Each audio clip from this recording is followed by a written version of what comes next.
السلام علیکم ناظرین، میں ہوں زلفی اور آپ دیکھ رہے ہیں آپ کی آواز۔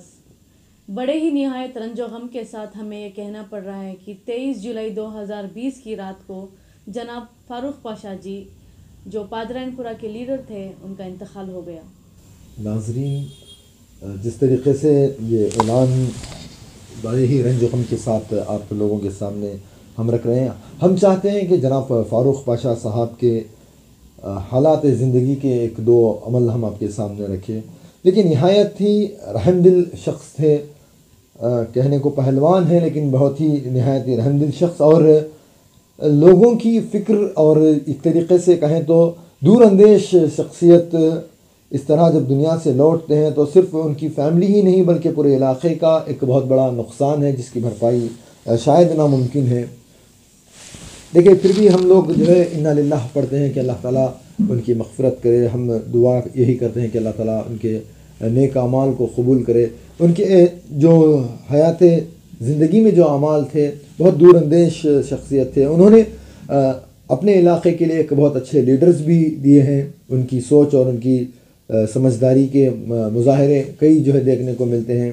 تو اسی کے ساتھ ساتھ ہم یہ بھی کہنا چاہتے ہیں کہ ان کے بھائی صاحب عارف پاشا صاحب کو بھی اللہ تعالیٰ صبر عطا فرمائے، کیونکہ ان کی فیملی میں جو ہے ایک مضبوط اسٹرنتھ جو بنا ہوا ہے اور لوگوں کی خدمت کا جو ایک سلسلہ ہے۔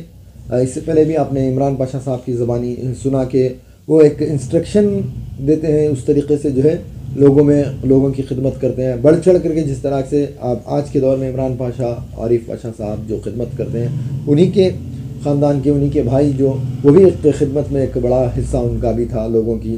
تو اس طریقے سے جب ایسے خدمت گزار لوگ دنیا سے رخصت ہوتے ہیں تو ایک بہت ہی بڑا نقصان ہے عوام کا بھی، لوگوں کا بھی۔ تو بہرحال عمران پاشا صاحب اور عارف پاشا صاحب، آپ دونوں سے آپ کی آواز جو ہے بہت ہی رنج و غم کے ساتھ یہ بات آپ کے ساتھ کہنا چاہتی ہے کہ آپ صبر رکھیں، اللہ تعالیٰ آپ کو صبر دے، اور صرف پادرائن پورہ ہی نہیں بلکہ حلقہ چامراج پیٹ اور پورا کرناٹک آپ کے ساتھ ہے، آپ کے ساتھ کھڑا ہوا ہے ہمیشہ سے، اور انشاءاللہ آگے بھی کھڑا رہے گا۔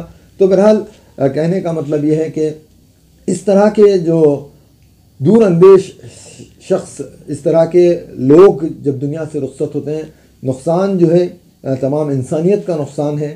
اللہ تعالیٰ سے ہم یہ دعا کرتے ہیں کہ اللہ تعالیٰ ان کی مغفرت کرے، اللہ تعالیٰ انہیں جنت نصیب عطا فرمائے، اور ان کے گھر والوں کو، خاص طور سے ان کے بھائی صاحب عارف پاشا صاحب کو اور ان کے بھتیجے عمران پاشا صاحب، عرفان پاشا صاحب اور تمام جو ان کی فیملی کے لوگ ہیں، اللہ تعالیٰ انہیں صبر عطا فرمائے، اور آگے بڑھ کر جو ہے جس طرح سے خدمت کو وہ انجام دے رہے تھے، ان کی فیملی آگے بڑھ کر کے آگے بھی وہ خدمت کریں گے، یہ امید کے ساتھ ہم آپ تمام ویورز سے ودا لیتے ہیں۔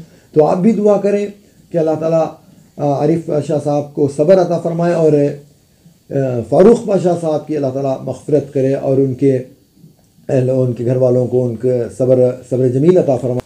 جیسے کہ آپ تمام لوگ اس بات سے واقف ہو چکے ہیں کہ فاروق پاشا صاحب کا انتقال جو ہے 23 تاریخ کی غالباً رات 1:30 بجے ان کا انتقال ہوا، اور تدفینی عمل جو ہے میسور روڈ کے مکان میں جو ہے تدفین ان کی ہوئی۔ تدفینی عمل جو ہے غالباً ظہر کے قریب تدفین ہو گئی۔ اللہ تعالیٰ ان کی مغفرت کرے۔ السلام علیکم ورحمۃ اللہ وبرکاتہ۔